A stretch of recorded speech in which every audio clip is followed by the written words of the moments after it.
Mas o que de fato é esse DMAIC, né? Tem essa filosofia, é uma estratégia de gestão, um caminho para solucionar problemas, uma porrada de ferramenta, mas cara, como que eu faço isso? O que está por trás desse raciocínio?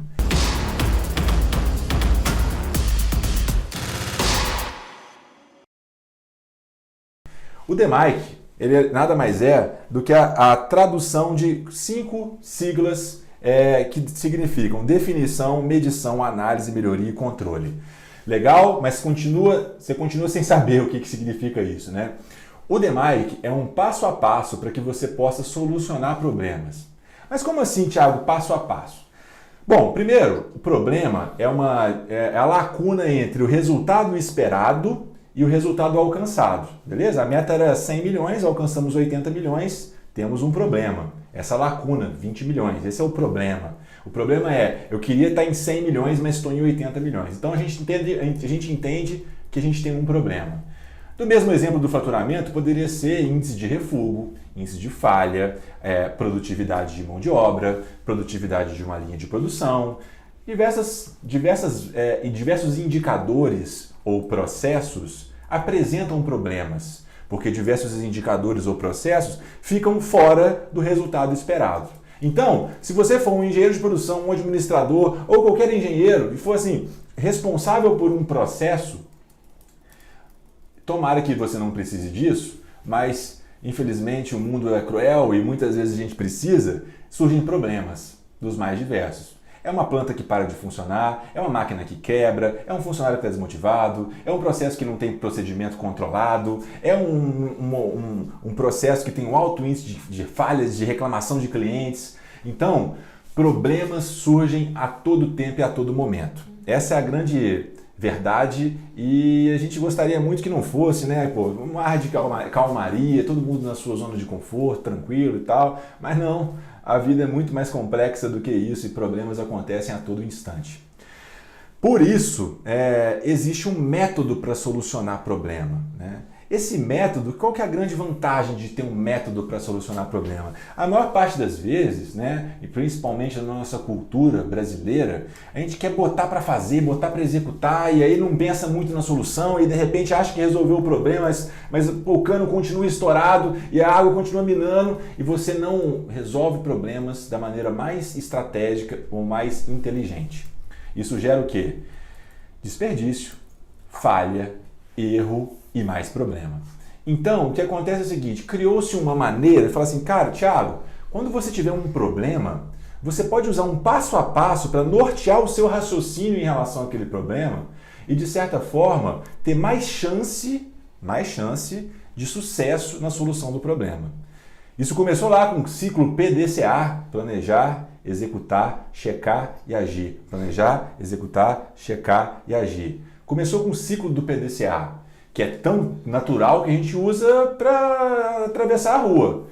Tomara que você use, tá? Se você aí não foi atropelado, provavelmente você usa. Eu uso, né? Eu estou andando na rua principal aqui de Juiz de Fora, eu planejo. Opa, preciso atravessar. Aí no meu planejamento eu defino aonde que eu vou atravessar. E depois eu começo a executar a travessia, mas eu não executo a travessia sem dar aquela corrida de rabo de olho para ver se não vem um motoqueiro ou um ônibus atravessando o sinal. E se vier, dá aquele trotezinho para poder agir em cima da diferença entre a expectativa e a realidade. Então, esse é um problema e esses raciocínios acompanham, né, foram criados há centenas de anos aí e vêm sendo amadurecidos. Na medida que fomos avançando na solução de problemas, criou-se o método DMAIC, que é bem semelhante ao PDCA. Passa pelo raciocínio claro de eu preciso planejar claramente, entender aonde eu estou pisando, entender todas as variáveis que estão influenciando nesse problema e só depois de toda essa compreensão, eu vou executar. Ou seja, eu vou executar de forma muito mais assertiva, eu tenho muito mais chance da minha execução não gerar outros problemas, eu tenho menor risco e tenho maior chance de atacar o que a gente chama da causa raiz dos problemas. Então, fala-se muito no método DMAIC ou DMAIC, defina como você quer falar aí, tá? Você pode inclusive falar DMAIC, ok? Feel free, fique à vontade. Mas basicamente, qual que é o raciocínio? Definir o problema, medir o problema, analisar, ou seja, eu vou definir, costurar a definição, o raciocínio, vou medir tudo que está influenciando. Depois que eu definir e medir, aí sim eu vou analisar. E só depois de passar por essas 3 etapas a fundo, aí eu parto para a etapa de improve, né? Que é o I, na tradução do português é melhoria ou melhorar, mas é um improve. E depois de melhorar, eu ia falar depois de improvar, after the improve, depois do improve a gente passa para a etapa de controle. O controle. Ou seja, não adianta melhorar e não controlar, porque a gente tem o péssimo hábito de voltar a fazer o que a gente está mais acostumado a fazer e coisas assim. Então, essa é a pegada por trás do Six Sigma, estatística e tudo mais. E acontece que em cada momento desse aqui tem uma caixinha de ferramentas para você usar conforme conveniência, tá? E responder as perguntas chaves sobre cada uma das etapas. Beleza? Qualquer dúvida, mais uma vez, chama aí, nós estamos online, mas esse é o DMAIC. É importante entender isso, é uma filosofia para que você possa solucionar o problema. E a parte legal disso, além de trazer mais fundamentação, ela traz uma formatação que te induz a utilizar boas práticas para solucionar os problemas. Primeiro ponto é a definição. Definição, o objetivo é definir o escopo do projeto com precisão, identificar o processo gerador do problema, definir uma meta global e montar um contrato do projeto. Por isso eu falo em boas práticas, porque nesse momento você bota um contrato, faz todo mundo assinar aquele contrato e não acha que é contrato juridiquês, não é aqueles contratos em Word com 50 páginas, porque o mundo não tem tempo para isso, nesse caso. É um contrato formal que desenha quais são as responsabilidades, qual é o objetivo do problema, o que inclui nesse projeto, quais são as macroetapas, qual é o resultado esperado. É um termo de compromisso, eu prefiro esse nome inclusive, um termo onde todos saem compromissados em prol de um objetivo comum.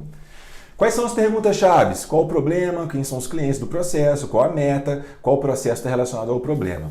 Essa é a etapa de definição. E nessa etapa tem algumas ferramentas-chave. O objetivo aqui hoje é passar etapa a ferramenta, para você ter uma ideia do overview, ok? Esse é o mainstream do bate-papo de hoje. Mapa de raciocínio, voz do cliente, escopo do projeto, SIPOC, o contrato do projeto. A gente trouxe aqui o SIPOC para você entender o que é, mais uma sigla do inglês, também muito simples, fornecedores, entradas, processos, outputs e clientes. Quando a gente desenha o SIPOC, a gente desenha assim, eu tenho o processo aqui, eu consigo entender que tem entradas no processo, eu consigo entender que tem fornecedores que alimentam essas entradas, eu consigo entender que esse processo gera saída e que essas saídas elas atendem ao interesse de alguém, ok? Aos clientes ou consumidores. Então, uma boa maneira de você definir o problema é você desenhar tudo que está relacionado àquilo, ok? Essa é a etapa de definição. O segundo passo é a etapa de medição, e aqui a gente começa a analisar quantitativamente os dados, avaliar causas potenciais no processo e definir foco. Agora é hora de medir, definir o problema, agora eu vou levantar dados, informações, background, de forma quantitativa para que a gente possa ter segurança. Afinal de contas, o que se espera dos profissionais hoje, das empresas, é tomada de decisão rápida, ágil, ou rápida e com base em fatos e dados. Acabou a época do achismo, né? Eu acho que é assim, vão por ali. Não, cara. O que mostra o mercado? O que mostra os nossos resultados? Para onde que a gente vai fundamentalmente? Esse é o ponto. E aí as perguntas que têm que ser respondidas. Qual é o estado do processo? As fontes de variabilidade? Se os dados são confiáveis ou não? Qual o comportamento histórico? Então, nessa hora, a gente começa a levantar dados. Ferramentas são as mais diversas. A gente pode falar de Ishikawa, você já deve ter ouvido falar no diagrama de espinha de peixe, mapa de processo, matriz causa-efeito, esforço-impacto, estatísticas de forma geral, histograma, boxplot e Pareto. A gente trouxe aqui um boxplot e um Pareto, né? Um Pareto aqui, a regra 80-20, que permite você identificar o principal grupo de influência aqui em um determinado indicador, e o boxplot, que também mede a variabilidade, o grau de dispersão dos dados, a mediana dos dados, e permite essa comparação. São apenas alguns exemplos. E a dúvida que sempre surge, Thiago, eu preciso de usar todas as ferramentas? Absolutamente não. Não precisa. O que direciona qual ferramenta vai ser usado é o grau de contribuição e pertinência. A metodologia Six Sigma, ela não fala que você tem que aplicar A, B ou C. Ela fala que você tem que responder algumas perguntas e para isso você usa as ferramentas mais adequadas para responder isso. Na sequência, a gente parte para análise, definir, medir, agora sim eu vou analisar. Identificar a causa raiz do problema com base em fatos e dados. Então, quais são as perguntas? Qual causa raiz? Quais são as causas que podem identificar ou comprovar os gráficos, análise estatística? Quais podem comprovar e identificar os riscos que tem nesse projeto? Algumas ferramentas, o FMEA, o Failure Mode Effect Analyze, uma análise do modo de falha, muito usado na engenharia de manutenção. Tem diagrama de dispersão, regressão linear e teste de hipótese. E a gente trouxe aqui 2 exemplos, um de regressão linear e de teste de hipótese, para que a gente possa compreender que aí a gente começa a cruzar os dados, a verificar qual dado tem mais influência no outro, se eles são estatisticamente comparáveis. Aí sim você vai usar, na etapa de análise, é onde a mágica acontece, onde a gente realmente analisa os dados. Depois de passar por uma definição bem feita e por uma medição, um levantamento de informações de forma segura. Daí a gente parte depois disso, e só depois disso, depois dessas 3 etapas, para a melhoria, o improve. A melhoria. Propor soluções, avaliar risco de implementação, elaborar e executar o plano de ação. A melhoria é onde a gente realmente consegue transformar o processo A em um processo B. De nada adianta análises sofisticadas e mais ultra avançadas estatísticas, ferramentas bem elaboradas e complexas, se não partir para o plano de ação e não fizer a diferença na melhoria. Esse é o ponto. Se o processo for muito bem analisado e não tiver ação, ele vai continuar performando mal. E por isso essa etapa é tão importante. Perguntas: quais são as ações? Se todas as melhorias podem ser transformadas em soluções? Como testar? Como medir os resultados financeiros desse plano de ação? As clássicas ferramentas aqui são diagrama de árvore, matriz de priorização, o plano de ação. O plano de ação, você já deve ter ouvido falar no 5W2H, 5S, SMED e Kaizen. É que a gente tem um exemplo de diagrama de árvore, onde a gente vai desdobrando as questões relacionadas a um determinado processo ou problema.